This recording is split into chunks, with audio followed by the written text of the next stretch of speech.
Passion, jobs, and the future, words a young person such as myself will always hear until my late 30s. Many people my age have it all figured out. The college or university they want to go to, their career path, their retirement plan. They know what the future holds for them. Or at least the future they want. They have that passion, that motivation to go through each hellish day in order to make that dream a reality. I'm not one of those people. I don't have that same passion or motivation to achieve my ideal life. I don't even have an image in my head as to what that ideal life looks like. I can think of what I want to do in 3 days from now, but I think that's my limit. Now this is where I start talking about the manga, isn't it? So Blue Period. I read this manga a few times. I never finished it, but I just kept rereading the same 3 chapters every time I picked it up. Initially, it was so I could jog my memory of what happened, then drop it soon after, but it wasn't until August 10th for the reason as to why I kept rereading those same 3 chapters became apparent. I was on break when I was at work and I decided to reread Blue Period again. I only thought of it as something to pass the time. But it wasn't until chapter 2 where I finally found out why I kept rereading it and found a reason to look forward to the future. Before you keep watching the video, I suggest you read the first chapter of Blue Period so you could understand this video a bit more. But if you don't want to, I'll give you a bit of a rundown. In chapter 1, we follow our main character, Yatora. He's everything that I'm not. He's popular, somewhat of a delinquent, and is smart despite being a delinquent. But here's the thing. He doesn't feel happy when people praise him. He actually feels a bit sad when it happens. To him, everything just goes by. There ain't nothing special. He's smart because of his strict mom, but likes to hang out and smoke because of his more laid-back dad. It wasn't until he was given an assignment from his art class to draw his favorite scenery that things began to change. After hanging out with his friends, he was mesmerized by the scene of early morning Shibuya.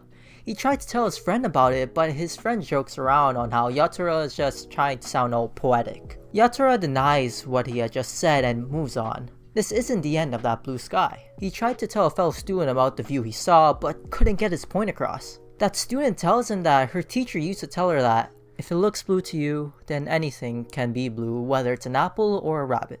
Those words hit him deep. As class starts, he's like a machine filled with passion. No matter how many mistakes he makes, he won't stop. He wants to recreate the scenery as accurately as possible. He always keeps things to himself, so telling his friend what he really felt was terrifying for him. Everyone hangs up their drawings, and one of his friends recognizes that his painting was early morning Shibuya. And it was at that very moment he began to tear up.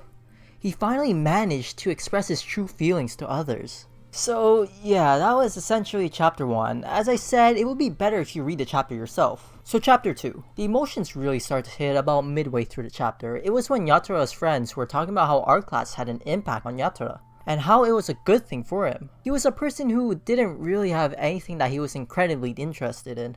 So having art take up a lot of his time was really good for him. Soon after, Yatora walks up from the stairs and asks what they're talking about. They then talk about their future plans, and his friend with glasses makes a comment about college and how he only studied 4 exams because he kinda has to. If he doesn't, then his future will be pretty difficult.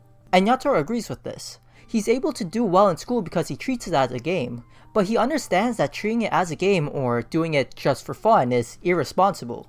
Despite all of that, he picks up his pencil and starts drawing, becoming immersed in the art he's making, even asking his art teacher of her thoughts on his drawings. This segment was really just an appetizer if I'm being honest. It only sets us up. But thinking about it now, I believe that chapter 1 is a good setup as well. But when I read this at work, I skimmed over chapter 1 a bit so I can quickly read more. Either way, chapter 2 for me personally was what really hit home. Moving on, after his teacher gave him some tips, Yatora actually asked her a question. Sensei, isn't it okay to just do art as a hobby? If there's no guarantee you can make a living with it, what's the point of going to an art school? His teacher replied so that even if you go to a regular ass college for a regular ass job, it's not 100% guaranteed that you'll actually get a job after you graduate. She even tells him that big companies are looking at these art schools for students to come and work for them. But she understands what Yatora's real question is. That is whether or not he can make a living off of being a full-time artist. Not as in working for a company, but something like Picasso or Leonardo da Vinci. Granted, I don't know what the fuck their lives were like. I don't know jack shit about them except for that they made art.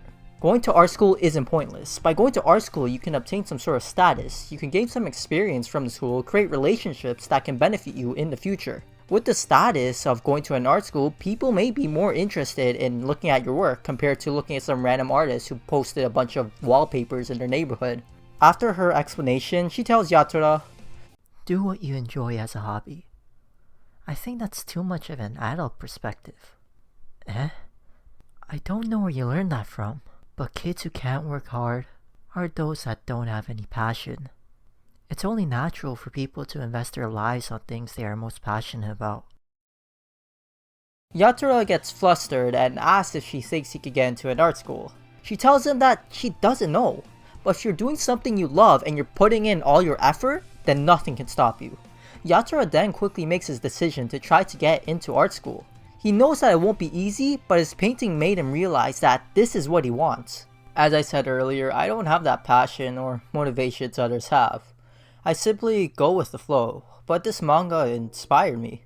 I can't describe the emotion I felt when reading this chapter, but I was on the edge of my seat. I think it was the teacher's explanation of a future in art that got me. She was real with us, saying that it wasn't going to be easy, but if you got the passion and are willing to put in the hard work, then you'll make it. I'm not an artist, but I feel inspired. I'm honestly not sure what career path I want to take, but this chapter told me to take action when I do find it, or if the one I'm trying to reach right now is the one, then keep working on it and keep moving forward. Many of us ask the question, what's the point?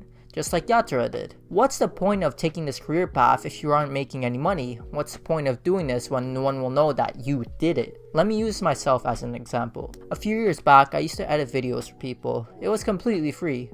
I would even tell them that they didn't need to credit me as their editor.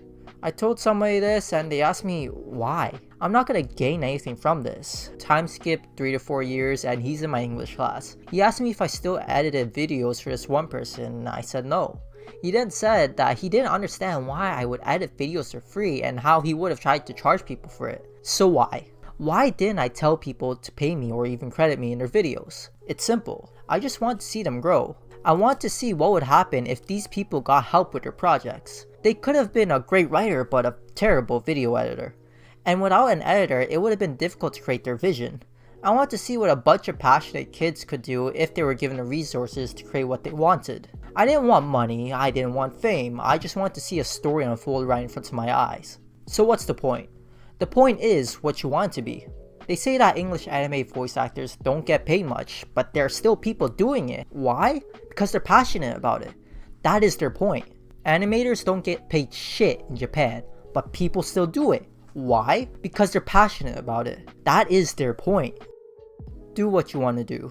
Do what makes you happy. This is something that I learned from my dad, both from when he told me this directly and observing how he lived. Yes, there will be obstacles that get in your way. Yes, it will be difficult, but that's just how life is. Don't let that stop you. If I want to open my own store, then I'll do it. If I want a normal job, then I'll do it. Don't let others create your future, so grab it and don't let go. I guess that's all. Oh shit. I guess that's all. I would have more to say, but I just can't get that feeling back into my body as I did when I was back at work. It was surreal. While I don't have much to say, I think I made this video so I can let my true feelings out in the only way I know how. Just like Yatura did. I guess this is goodbye. And of a future that... His teacher replies with...